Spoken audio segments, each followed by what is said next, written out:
Hello, and welcome back to Zarnista Studios.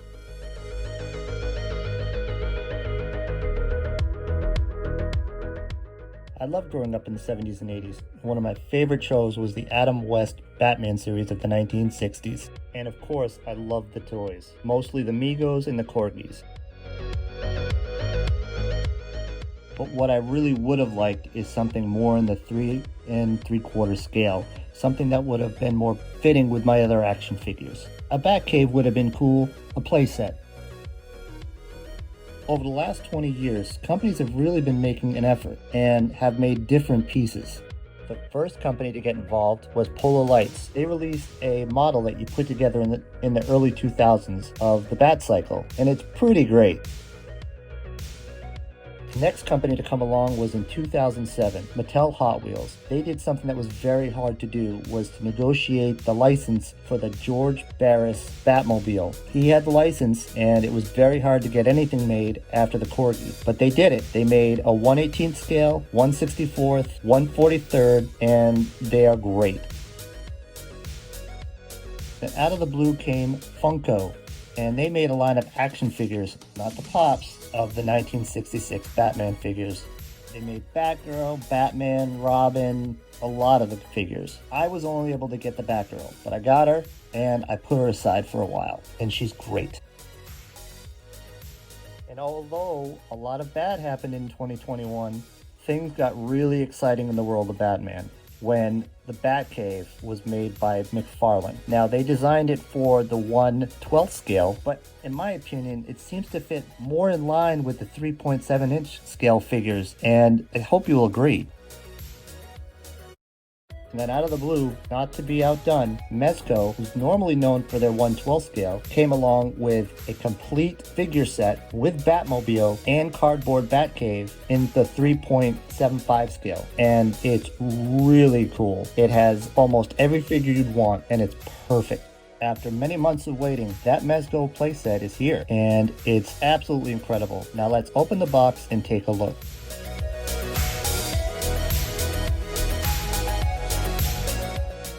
You get Batman, Robin, Alfred, Joker, Penguin, Catwoman, and of course the Riddler. In my opinion, the only thing they missed was Batgirl, but that's fine.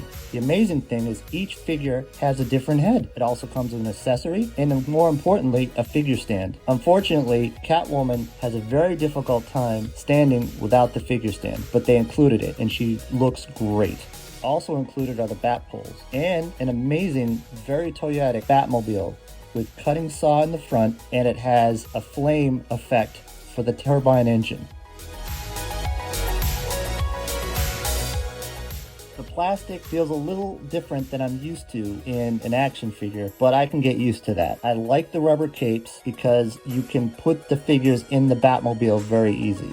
But in this instance, I'm not using the Batmobile. I'm going to go with the Hot Wheels Batmobile, and you'll see why in a minute. Now let's set up the McFarlane Batcave with the Mezco bat poles and see what it all looks like.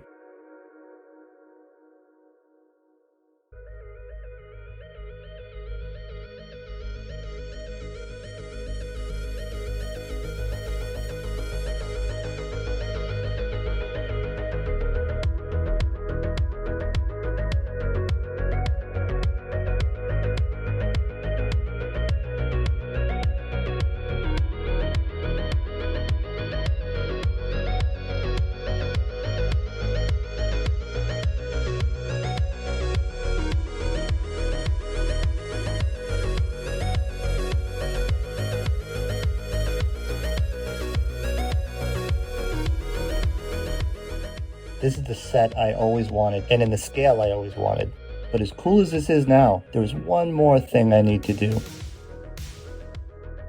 And now it's time to put all my live-action superheroes from the 60s, 70s, and 80s together.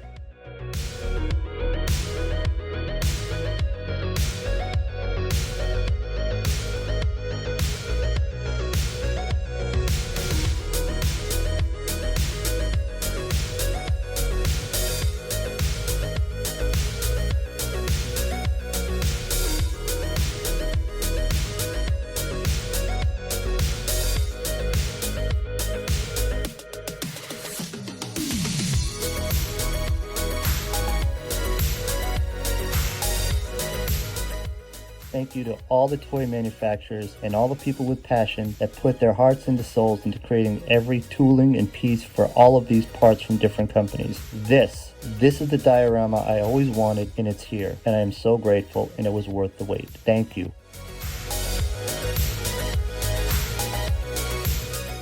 Thank you for stopping by, and happy collecting.